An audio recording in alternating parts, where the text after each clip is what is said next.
Terima kasih Anda masih bersama kami di Breaking News. Pemirsa, dalam sidang hari ini, tim kuasa hukum Saka Tatal akan kembali mengajukan bukti baru. Keluarga Saka Tatal pun optimistis akan memenangkan sidang PK. Dan berikut perbincangan rekan kami Camar Hayanda dengan Saka Tatal beserta keluarga dan kuasa hukumnya. Saka, gimana nih persiapannya hari ini? Ya, persiapan sih sebenarnya nggak ada, cuma ya tampil apa adanya aja. Apa adanya. Kemarin Saka bagaimana melihat banyak saksi fakta yang tentunya memperkuat novum ataupun juga bukti-bukti yang nantinya akan mendukung Saka bahwasanya Saka tidak bersalah? Ya alhamdulillah, cuma sebenarnya juga nggak nyangka loh sampai segitunya tuh, sampai ada yang nangis juga. Sampai ada yang juga, Saka ya? juga sebenarnya di belakang juga Saka nangis. Oke, baik. Tapi enjoy hari ini ya Saka ya. Oke, nanti kita ngobrol lagi di mobil ya. Oke, saya akan ngobrol sama kakaknya Saka ini, Mbak Selis ya. Teh Selis kemarin juga sempat memberikan keterangan, betul ya? Betul. Oke, gimana keterangan kemarin yang diberikan? Sudah full sepenuhnya tersampaikan? Ya, sebenarnya sih masih banyak, cuman kan maksudnya saya hanya ingin sesuai dengan pertanyaan saja, saya tidak ingin melebar gitu. Oke, baik. Tapi pada saat kemarin yang Anda sampaikan bahwasanya betul Saka di hari H kejadian ada di rumah ya, yakin ya? Yakin dong. Yakin. Saya kan kakaknya, jadi saya ngecek dulu. Betul. Kalau saya tipe orang gitu, kalau udah ngecek, ya udah saya masuk gitu. Oke, jadi kemarin itu pemirsa Teh Selis ini sempat menyampaikan bahwasannya sebelum tidur jam 9-an itu ngecek dulu ada Saka di rumah, begitu ya? Iya, dia mainnya sama siapa. Kalau udah tahu kan sama kakaknya, ya sudah. Oke, Saya tipe baik. orang gitu. Harapannya untuk hari ini bahwa akan ada ahli yang akan memperkuat novum-novum dan juga bukti-bukti yang disampaikan. Ya, mudah-mudahan semua yang dihadirkan benar-benar membantu Saka itu.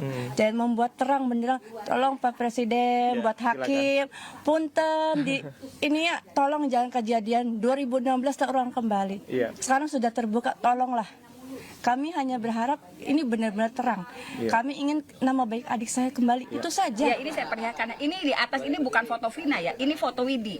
Widi yang mengenakan pakaian yang miliknya sendiri. Ya. Kenapa Widi di sidang kan diungkapkan saya hampir tidak memberikan karena baju ini hadiah dari pacarnya. Ini yang atas foto Widi. Ini yang bawah, saya tidak bisa ini ya karena memang ini Vina di rumah sakit. Iya. Dalam perawatan. Baju yang dikenakan motifnya ini karena nggak terang karena terlalu ini ya, diambilnya terlalu besar. Ini baju. Jadi betul pada tanggal, saya sih hanya ingin memastikan pada tanggal 27 Agustus 2016 Vina berada di rumah Widi meminjam bajunya Widi. Hampir Widi tidak memberikan karena ini dari pacarnya. Pada saat di rumah sakit ini motif bajunya. Nah, Sama ya Bu ya? sama. Kenapa saya ngomong soal jam 10? Jadi mohon maaf kalau di Cirebon, saya juga ibu rumah tangga. Jadi ada kebiasaan yang tidak tertulis di Cirebon. Kita bukan kota besar ya. Anak perempuan, kalau misalnya ada keperluan jam 9 malam harus sudah sampai di rumah. Tetapi kalau pada malam minggu, kita kasih toleransi nih para orang tua sampai jam 10. Karena apa? Dan ini relevan dengan apa yang saya sampaikan di persidangan di 2016. Pada saat orang tua Vina dihadirkan, bapaknya saya tanya, Bapak, saya ibu rumah tangga, saya bilang, kalau biasanya di Cirebon, kalau anak maghrib pulang sekolah belum datang ke rumah, pasti dicari, saya bilang. Tapi ini Bapak kok anak sampai jam 10 malam tidak dicari, kenapa Pak? Jawaban dari saksi waktu itu di persidangan, saya ngomong di persidangan, anak saya sering menginap di rumah temannya. Nah berarti dulu saya nggak sanggup ngomong gini di media karena apa? Pasti saya dibully dong. Orang udah meninggal diomongin pulang malam. Tapi ternyata setelah Widi muncul dan Mega muncul dan mereka menyatakan Vina menginap, padahal perkenalannya juga belum lama. Kemudian pinjam bajunya baru sekarang saya berani. Ada fakta persidangan.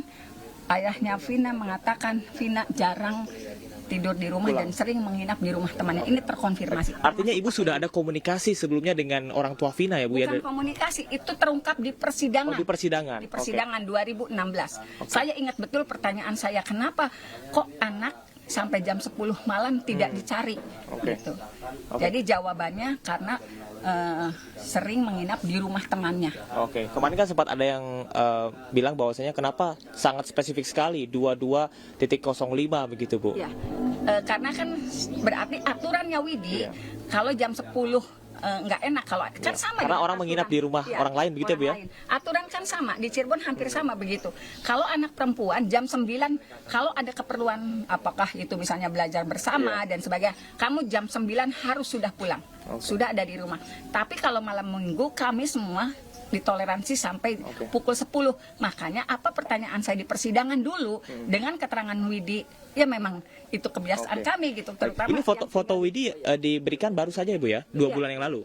Enggak, kalau foto Widi, ini karena ada keterangan Widi, saya kan cari tahu ada nggak Widi punya baju yang sama. Untuk mengkonfirmasi foto Vina ini ya Bu ya? Ini sih baru 2 hari menjelang sidang. Saya minta ini ke Widi, ternyata Widi punya fotonya yang kalau ini 2 bulan yang lalu saya terima.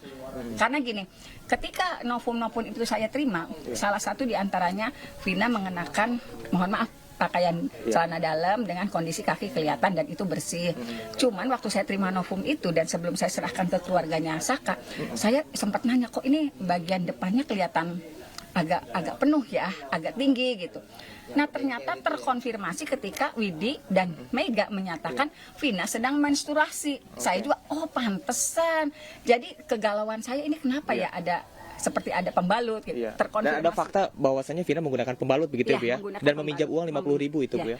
Apalagi Mega menyatakan dia sempat mencucikan pakaian dalamnya, celana dalamnya dan membersihkan, mohon maaf, darah menstruasinya karena Vina hanya menggeletakkan begitu saja di kamar mandi gitu.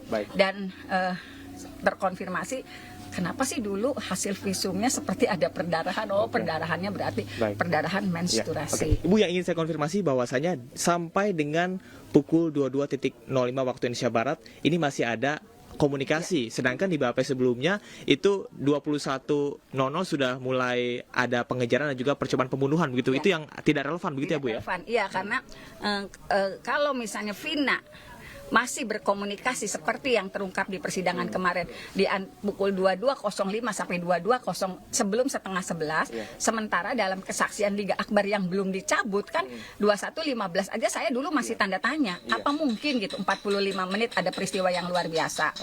Tetapi kan malah terkonfirmasi sekarang pukul 22.05 sampai menjelang setengah 11 tidak ada gitu. Tidak ada peristiwa seperti itu. Oke.